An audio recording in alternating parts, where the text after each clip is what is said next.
the director, I'm the founding partner. You're the founding partner, okay. Okay. Maça Kızı 1-1.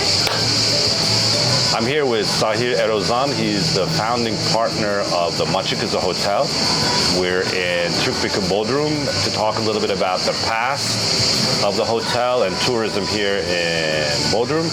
And then we talk a little bit about what is the dynamics of the hotel, Maça Kızı, what it's offering. And then this summer, some of the many art happenings that are happening in Bodrum. So Sahir, thank you for your time. Can you describe a little bit what is the Maça Kızı? Where did it start? Today it's a very well-known brand and establishment. What was the past of the Maça Kızı here in Bodrum and before even? My mother's first Maça Kızı. And her name is? Your mother? Ayla Emiroğlu. Ayla Emiroğlu, okay. She started in 70s, 77, as a bed and breakfast, 16 rooms. And that was when Bodrum was 4,000 people, population, one road town. And now I built this one in 1999. You were in Türkbükü on the northern side of the peninsula of Bodrum. Yes, yes. And then in between, my mom did the first beach club. We did one together. She opened up another little bed and breakfast. So she had a sort of a long journey. What was your background? Did you have a background in the tourism business? I know you lived in the United States for many, many years. Hotel version here, but I'm a restaurateur. I mean, all my life, since I was 18, 19 years old, I've been going to school, working in restaurants. In North America, Europe? Washington. Washington, D.C., okay. So you arrive here in Türkbükü. Why Türkbükü, by the way? What was behind the selection of Türkbükü for the Maça Kızı location? Previous place across the bay, that was our beach club. Mm-hmm. And that's how I got to know Türkbükü and sort of had a love affair with it and continued. As they say in Turkish, that day is today, the first day you set up. So today, Türkbükü Bodrum has become a very well-known international brand. We have access from many, many places because of an airport, international and national. Can you describe how the Maça Kızı and Bodrum tourism has changed since the 2000-2003? Well, it was internationally a very sleepy town in those days. And when we opened up, we were like 99% Turkish. Right. Now we are almost 78% foreign. Right. And that's the numbers that shows itself, you know. So it took 4 or 5 years to really get a formidable foreign tourist base. But also we have a very sort of comprehensive business. We have a larger F&B component than our hotel component. Therefore, we have, by the water, we have a mix of, I would say, 50-50. My neighbors here, the yachts, friends, people I don't know, all comes in here. It's sort of like a social club. Yes. But also we know that you've invested a lot of time and effort into both the architecture, the design, and the art that we find here. It's always been a very meaningful component. All these three. This is not a normal architectural. Ahmet Alataş is a friend of ours, for example. This space we're in is by him. Well, my mom was the sort of instigator of that. You can go to my house, you would see every famous artist at her portraits. You know, she bought a lot of art. That's how that all started. My whole family. It's my father's side, mother's side. Everybody has their portraits from Peyhaman to Avni Arbaş, whoever. So you lived and grew up with this art in your own life. I grew up with the art, and in America, I mean, I was sort of lucky enough to know most of the famous artists, and that's how it all started. And I buy due to that. We know that you are selecting very nice pieces here, both decorative objects. Last year you started with an exhibition of Belkıs Balpınar, known art kilim artist. So you're actually now exhibiting art. Can you describe the process of having art as part of the hospitality experience to having art as a discrete element within the overall service that you're We providing? have two components to it. One is like we have a lot of art in the properties, both here and in the meaningful Maça art pieces, yes. And those are sort of choice of mine, I would say. Go select them and buy them and put them around. And during the summer, we do have art exhibits where we can showcase various artists from Turkey and abroad and try to make it feel like it's part of the environment. This summer, specifically in Bodrum, we're seeing a lot of art exhibits in hotels and marinas, in private residential developments. Why do you think all of a sudden it's become popular to have? You've had it here for a long time. What is the reason we're seeing That's art? a wrong question for me. What to would be answer. your short answer to this very wide and deep question? Why art in Bodrum now, over the last year, especially this summer? Well, part of it is commercial. Right. Part of it is meaningful. The hotels want to sell art to their clientele. I think everybody's a different way of looking at it. Right. So my views are my personal views about how I do that thing, and some people do it, like everything else. It should not be everywhere the same way. Then Right. it becomes kind of a cliche. So I do have the art. I've had the art, but also there's a commercial aspect Right. of the art, like how the towns and Bodrum, answer to your question, not me, but like why it's out there with all the galleries and everything. Bodrum has become a very big wealth center. So Yes. there's most of the wealthy people in Turkey and abroad, they come to Bodrum, and this is where you want to sell the art, because that's they're where here. all the people Right, are. exactly. You know what I mean? It's a no-brainer that way, right. When you tied it like with the hotels and things like that. I mean, hotels don't have their art. It's not like a must for customers to come to the hotel. But why art is around is because of commercial reasons, of course. Also, in terms of institutionality, we're coming from art. We've been here 2-3 days in Bodrum. We're seeing art in like a marina, in a restaurant, in a beach club. In terms of the production and quality level, this summer you did an exhibition here, which is site-specific work, which seems to be really much beyond a lot of the things, because you have a very unique topography, you have a unique natural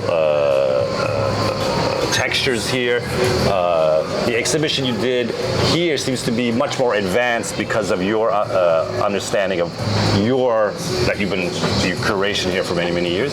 Can you describe a little bit about the role of art, specifically the Maçakızı? Because the topography here is very unique, nature here is very unique, the seaside is very unique. How do you feel this art added to the experience, especially this summer's Between Humankind and Nature exhibition? Well, I think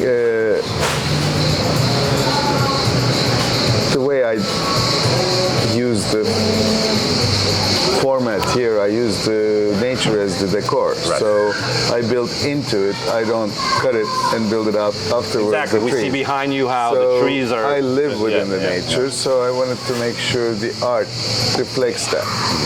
This is, as you can see, we don't have much walls here, so Right, this is not a classic space for an art to be exhibited hanging from the walls. So we went for more sculptures, more things that could be hanging out in the open, and that was the basis of it. I mean, I like all forms of art. It's not like I don't like the paintings. I have them in my house too, but funny enough, my house is the same problem. I don't have enough walls. I have them on the hanging in different places. So your approach to the landscape, nature was already part of your experience here. The art became just an extension of that yourself. Well, I had the art already myself, so this became like a specifically made for the occasion art to enhance what we have and have the people the experience and maybe. What are the reactions have you been getting from the guests, people coming to the bars and restaurants? How are they seeing what they're reacting to what they're seeing? So people like it, it's rare to find somebody who doesn't like art. So it's something that it oozes people. They feel like, it softens the image of the place, obviously. Instead of having walls and vases everywhere, you have art. So it's part of the decor too that I use in this. But it softens in a sense. It's an interesting word to use. It kind of creates a psychological feeling in some ways. Exactly. So, looking forward, what do you feel is needed more in terms of the tourism sector? Because now this art thing is sort of blown up this summer. What directions would you like to see it go in? Will you continue to work in the area of art? What do you suggest to other colleagues and competitors in the hotels? Or would you think it's better, for example, we were just coming from an exhibition, we know that some museums are going to be created. What do you feel should be the direction of art, both in terms of spaces, but also in terms of strategy, as somebody that's been working in the tourism sector in Bodrum here for almost 30 years? I try not to combine the two because it's due to my taste. I have the art that I sort of exhibited here over the years. It's part of my decor. But I think art carries its own weight, if it's good. Well, of course, to the eye. I mean, the exhibit here has been we've been walking around one of the higher quality exhibits in town right now, so we could clearly see that.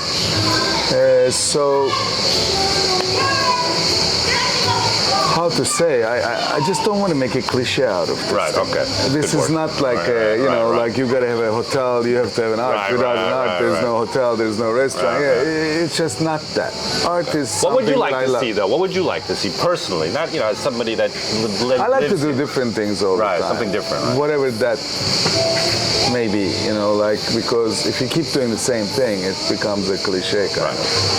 And sort of as a last question, the Maça Kızı international, well-known brand. Everybody knows you. You've been quite hospitable. You've increased the level of many things here.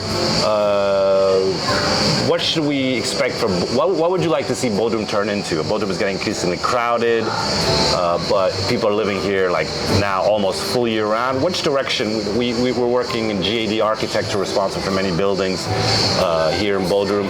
How would you like to see Bodrum develop as an urban and as a kind of place of urban settlement? I would say on that it's growing. Well, I mean, where would you like to see it go? Which direction would you like to see it go? Nature of things, obviously, it's going to become a town. Right.